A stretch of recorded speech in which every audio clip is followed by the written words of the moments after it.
नमस्ते. मी श्री गुरुचरित्र ग्रंथाच्या अध्ययनाचे सरळ साध्या मराठी भाषेमध्ये रूपांतर करण्याचा प्रयत्न करत आहे, ज्यात मूळ ओव्यामधला सार आणि भाव जपून थोडा विस्तार केला आहे. तर आज आपण ऐकणार आहोत अध्याय 3.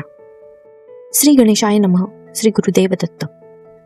कलियुगातही जे जीवाला मोक्षमार्ग दाखवतात, जे अज्ञानाचा अंधार दूर करतात, ते म्हणजे श्री गुरु. श्री गणेशाला नमस्कार करून आज आपण ऐकणार आहोत श्री गुरुचरित्रातील अमृततुल्य कथा, सिद्धमुनी आणि नामधारक यांचा दिव्य संवाद. पहिल्या अध्यायामध्ये नामधारक आणि त्याला भेटलेले योगेश्वर जे सिद्धमुनी यांच्यातलाच पुढचा संवाद आज आपण ऐकणार आहोत. सिद्धमुनी अत्यंत विस्ताराने आणि प्रेमाने श्री गुरुचरित्राचे महात्म्य सांगत असतात. त्यांचे बोलणे ऐकून नामधारकाच्या मनातील सर्व शंका दूर होतात. तो अत्यंत कृतज्ञ होऊन म्हणतो, जय जय सिद्धमुनी, तुम्ही मला या भवसागरातून तारलेत. आज माझ्या मनातील अज्ञानाचा अंधार पूर्णपणे दूर झाला.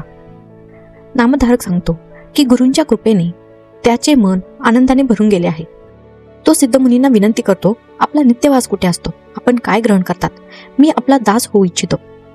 हे ऐकून कृपानिधी सिद्धमुनी आपल्या शिष्याला आलिंगन देतात, आशीर्वाद देतात आणि श्री गुरुचरित्राचे अमृततुल्य महत्त्व सांगू लागतात. सिद्धमुनी म्हणतात, श्री गुरुचरित्र हे अमृता समान आहे. जो कोणी श्रद्धेने हे चरित्र ऐकतो, वाचतो किंवा स्मरण करतो, त्याला भुक्ती म्हणजे ऐहिक सुख, मुक्ती म्हणजे मोक्ष आणि परमार्थ सहज साध्य होतो. धनाची इच्छा असणाऱ्याला अक्षय धन मिळते. अपत्यहीन स्त्रीला पुत्रप्राप्ती होते. रोग, ग्रहपीडा, संकटे दूर होतात. आयुष्य दीर्घ आणि बुद्धी प्रगल्भ होते. ब्रह्महत्येसारखी महापापही नष्ट होतात. गुरुचरित्र ऐकताना मनुष्याच्या जीवनातील बंधने क्षणार्धात तुटतात. इतके सांगून सिद्धमुनी आपल्या योगबलाने अंतर्धान पावतात. हे पाहून नामधारक अत्यंत भावविवश होतो. तो श्रीगुरूंच्या चरणी नतमस्तक होऊन म्हणतो, मी संसार सागरात बुडालो होतो. क्रोध, लोभ, मोह या अज्ञानाच्या जाळ्यात अडकलो होतो. माझ्यावर कृपा करा. सिद्धमुनी त्याला धीर देतात. शंका धरू नकोस. जो श्री गुरूंवर संपूर्ण विश्वास ठेवतो त्याला कधीही दैन्य येत नाही. संशयामुळेच माणूस दुःखी होतो. नामधारक विनंती करतो, हे गुरुदेव, तुम्ही त्रिमूर्ती असूनही मनुष्य रूपात का अवतरलात? सिद्धमुनी उत्तर देतात, श्री गुरु म्हणजे साक्षात ब्रह्मा, विष्णू आणि महेश यांचा अवतार. जेव्हा पृथ्वीवर अधर्म वाढतो, भक्त संकटात सापडतात, तेव्हा हे देव मानव वेशात अवतरतात.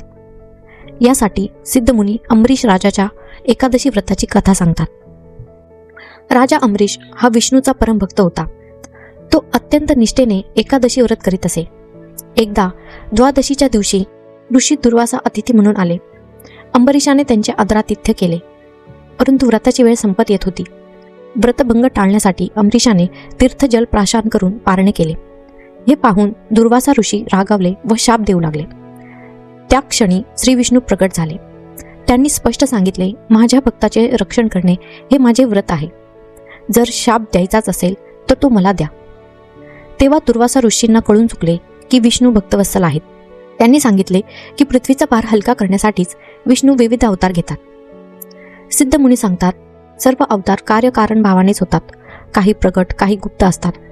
हे गूढ केवळ ब्रह्मज्ञानीच जाणतात. अज्ञानी लोकांना ते कळत नाही. यानंतर ते अत्री ऋषी व पतिव्रता अनुसूयेची कथा सांगण्याचे आश्वासन देतात, जिच्या उदरात त्रिमूर्ती पुत्र रूपाने अवतरले. सिद्धमुनी म्हणतात, जो मनुष्य श्रद्धेने, संशयरहित मनाने, एकचित्ताने श्री गुरुचरित्र ऐकतो, त्याला चारही पुरुषार्थ म्हणजे धर्म, अर्थ, काम आणि मोक्ष सहज प्राप्त होतात. अशी ही अमृततुल्य श्री गुरुचरित्राची कथा आहे. तुम्हाला जर हा व्हिडिओ आवडला असेल तर प्लीज लाईक करा, शेअर करा आणि चॅनलला सबस्क्राईब करा. धन्यवाद.